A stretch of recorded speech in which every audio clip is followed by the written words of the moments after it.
হ্যাঁ বুঝছো জামা নিয়ে করবে ও তো পরে বাড়ি পর পর সবজন পরে মনে করে আটকে যাচ্ছে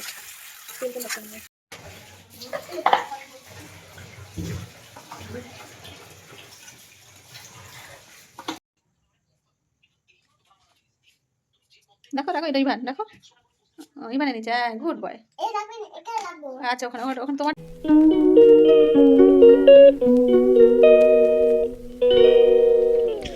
hello everyone good morning welcome back to my channel. কেমন আছো তোমরা? আশা করছি ভালো আছো, সুস্থ আছো।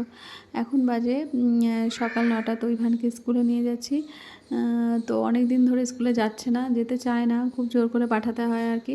তো আজকে ও আমাকে ছাড়া ও যাবে না আর কি। তো সেই জন্য আমি রেডি হয়ে গেলাম, ওর পাপার সঙ্গে যাবে না। তো বললো তুমি চলো তাহলে যাবো। তো সেই জন্য রেডি হয়ে বেরোচ্ছি। তো দিয়ে আসলাম কোনো মতে। তারপরে একটা সবজির দোকান দেখলাম, তো ভাবলাম একটু সবজি কিনে নিই, পালং শাক, তারপরে বেগুন, অনেক কিছু নিয়েছি আর কি। চলো বাড়িতে গিয়ে দেখাবো। আর তারপরে গেলাম মাছ বাজারে। জানি সকাল সকাল মাছের বাজার খুব সুন্দর বসে। আমার তো মাছ দেখে আর মানে লোভ সামলাতে পারছি না, মনে হয় সব মাছ নিয়ে চলে আসি। তাও কিছু কিছু মাছ নিয়েছি যেগুলো আমার খুব পছন্দের মাছ। রুই কাতলা সবসময় ভালো লাগে না, সেই জন্য অনেক রকম মাছ নিয়ে নিয়েছি। আর একটা গামছা কিনে নিয়েছি, কারণ গামছাটা খুব দরকার ছিল। আর কিছু ফল নিয়ে নিলাম ইভানের জন্য। তারপরে বাড়ির দিকে রওনা দিচ্ছি আর কি। চলে এসেছি বাড়িতে। আর এসে আন্টি সকালে রুটি দিয়েছিল আর তরকারি দিয়েছিল, সেটা ইভানের পাপাকে বললাম তুমি খেয়ে নাও, আর আমি স্নান করে তারপরে ওটস খাবো। তো বললো ঠিক আছে তুমি স্নান করো তারপরে খাচ্ছি। আমি বললাম না, আগে তুমি খাও, কারণ দেরি হয়ে যাবে। তো যাই হোক, আমি এটা ওটা করতে, স্নান করতে তো দেরি হয়ে গেছে। ভাবলাম মাছগুলো ধুয়ে তারপরে স্নান করি, কারণ আবার ইভানের আনার সময় হয়ে যাবে। আর এদিকে দেখো গামছাটা খুব সুন্দর হয়েছে। এটা খুব নরম আর কি গামছাটা, বেলডাঙার গামছা না কি বলে, এ তো মানে এটা খুব ভালো, মানে সব থেকে ভালো গামছা এই জায়গারই হয় আর কি। তো সেই গামছাটা নিলাম। আর খুব সফট, মুখে দিচ্ছি কি নরম জানো না, কি ভালো লাগে। আর আমি এটাই ইউজ করি। আর আগে যে গামছাগুলো ছিল ওটাগুলো খসখস করে, আমার একদমই ভালো লাগে না। গামছাগুলো একটু অন্যরকম হয়ে গেছে, কালার ফেড হয়ে গেছে, সেই জন্য আমি গামছা কিনলাম। আর দেখো কয়েকটা সবজি কিনলাম, পালং শাক, পেঁয়াজকলি, বেগুন, কুমড়ো। পেঁয়াজকলির এখন প্রচুর দাম, পেঁয়াজকলি ওইটুকু পেঁয়াজকলির দাম নিয়েছে 25 টাকা। তো যাই হোক, পেঁয়াজকলি ইভানের পাপা ভীষণ ভালোবাসে আর আমিও ভালোবাসি, সেই জন্য নতুন সবজি একটু নিয়ে নিলাম। আর এদিকে মাছগুলো ধুয়ে নিচ্ছি আর কি। অনেক পদের মাছ নিয়েছি, মানে যেগুলো আমার খুব পছন্দের ছোট মাছ, তো সেইগুলোই নিয়েছি। আর ইভানের জন্য কিছু মাছ নিয়েছি আর তো চলো। আর এদিকে এটা আমার ফেভারিট, কি বলতো, এটা হচ্ছে গঙ্গা ট্যাংরা, ছোট ছোট ট্যাংরা, এটা আমার প্রিয়। আর এটা হচ্ছে ইভানের। এবারে কি এটা? এটা হচ্ছে পমফ্রেট, দেখেছো? আর এটা এটা দেখো ছোট মাছের এই এই মাছের সাথে এই মাছটা ফ্রি দিয়েছে। এগুলো অনেকে বান মাছ বলে, আমরা পাকাল মাছ বলি। এটা হেভি টেস্টি। বেলে মাছ? বেলে না, এটা পাকাল মাছ। আর এদিকে দেখো দেখো, এই দেখো এদিকে হলো শোল মাছ। শোল? এই দেখো জ্যান্ত? দেখাই, শোল মাছ, শোল মাছ আছে। আর আছে পার্শে, এই যে পার্শে, এই যে পার্শে মাছ। পার্শে? হ্যাঁ, ইভান পার্শে মাছ খুব ভালো খায়, আর যেটা জ্যান্ত মাছ, এই জন্য এটা নিয়েছি। আর এই যে হয়ে গেছে প্রায় কমপ্লিট, এই মাছটা এখন খাওয়া বাকি আছে। দেখেছো আজকের বাজার। তাড়াতাড়ি করে মাছগুলো ধুয়ে ভালো করে ফ্রিজে রেখে আমি এবার চলে গেছিলাম স্নান করতে। স্নান করে এসে তারপরে এই যে মাছটা বসিয়ে দিয়েছি, কারণ সব কিছু রেডি করেই গেছিলাম। পেঁয়াজ লঙ্কা সব কিছু মানে পরিষ্কার করে কেটে রেখে গেছিলাম। তারপরে এই যে বসিয়ে দিয়েছি, আর এখনও পর্যন্ত খাওয়া হয়নি আর কি।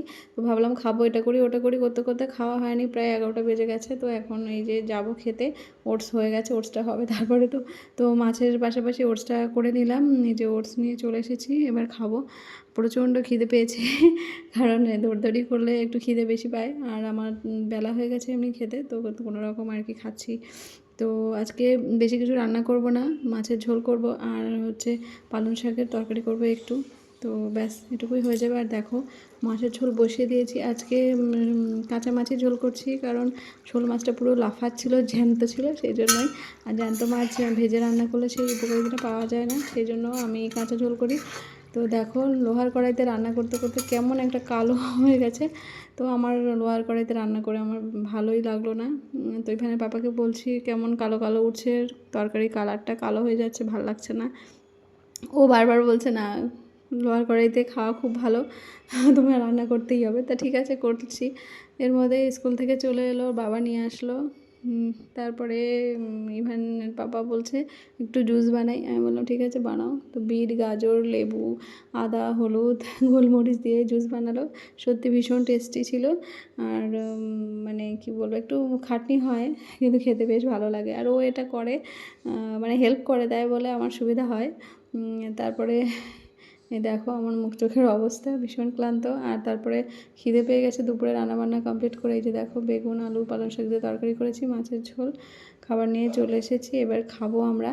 তো ইভানের ভাতটা মেখে দিয়েছি, খাইনি, মাছটা খেয়েছিল আর কি। যাই হোক, তারপরে সন্ধ্যাবেলা ঘুম থেকে উঠে ইভানের জন্য দেখো দুধ আর পিডিয়াশিওর গুলে নিয়ে এসেছি, ওইটাই খাবে।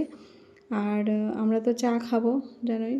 তো আজকে ভীষণ ক্লান্ত লাগছে, ভালো লাগছে না, দুপুরবেলা ঘুমাতে দেয়নি একটুও। তারপরে দেখো এই চা নিয়ে এসেছি আর টোস্ট, এটা সন্ধ্যাবেলা খেলাম। আর ওর বাবা আসার সময় দেখো ব্যাডমিন্টন নিয়ে এসছে, মানে ব্যাট ছিল, ওই কয়েকটা নিয়ে এসছে। আর এখন খেলার জন্য বলছে মা তুমি খেলো, বাবা তুমি খেলো, সবাইকে বায়না করছে। আমি খেলেছি ওর সঙ্গে। তারপর বাবাকে ধরে টানছে। দেখো রাতের একটা ডিম পোচ করে দিয়েছি, ডাল দিয়ে ভাত মেখে দিয়েছি, একটু একটু করে খেয়েছে, ভাতটা পুরোটা খায়নি, মানে ডিমটা খেয়েছিল আর কি। তো যাই হোক, তো এবার আমরা খাওয়া দাওয়া করবো। ডাল সিদ্ধ করেছি, রাতের খাবার ডাল সিদ্ধ আর ডিম পোচ, এটাই। তো তারপরে চলে আসলাম দেখো জামা কাপড় গোছাতে। কত জামা কাপড় এলোমেলো হয়ে রয়েছে, কখন করব। খাওয়ার পরে একটু হাঁটাহাঁটি করলে ভালো লাগে। তো এই একটার মধ্যে গোছাচ্ছি আর ইভান আমাকে হেল্প করে দিচ্ছে। ইভান আমার কত কাজ করে দিচ্ছে, দেখো দেখো এটা ইভান, গুড দেখো বয় হয়ে গেছে। আবার বলছে ইভানের নিচে, হ্যাঁ, বাবারটা good boy। বাবার জায়গায়, মারটা মায়ের জায়গায়, এটা ইভানের আচ্ছা, ওখানে ইভানের জায়গায়। তো সুন্দর করে রেখেছে, আমিও একটু বলে বলে দিয়েছি।